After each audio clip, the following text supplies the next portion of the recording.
ang next candle would be red candle. Kasi magpapahinga na yung presyo. So, yan yung theory ng candle counting. So, pag 3 candle lang umaangat, ang next candle magpapahinga na. Pero in this case, ano nangyari? Imbis na magpahinga siya, kumamada pa ng isa. Kumamada pa ng isang candle. Okay? So, para bang ang sinasabi nito, okay, nakakamada na ako, pero kakamada pa ako ng last candle. Ito yung tinatawag na bonus candle. Bonus candle.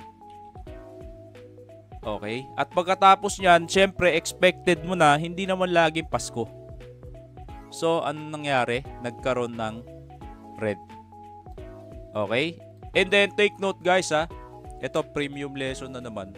Ang trail nito is 9MA. Trail nito is 9MA.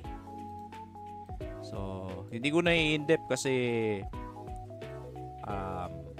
ito ay isa sa mga lesson natin sa Discord. Pero in-depth na rin to guys. So, ang trail nito is 9MA. Ano nangyari pagkatapos ng breakout, lumayo siya sa trail niya.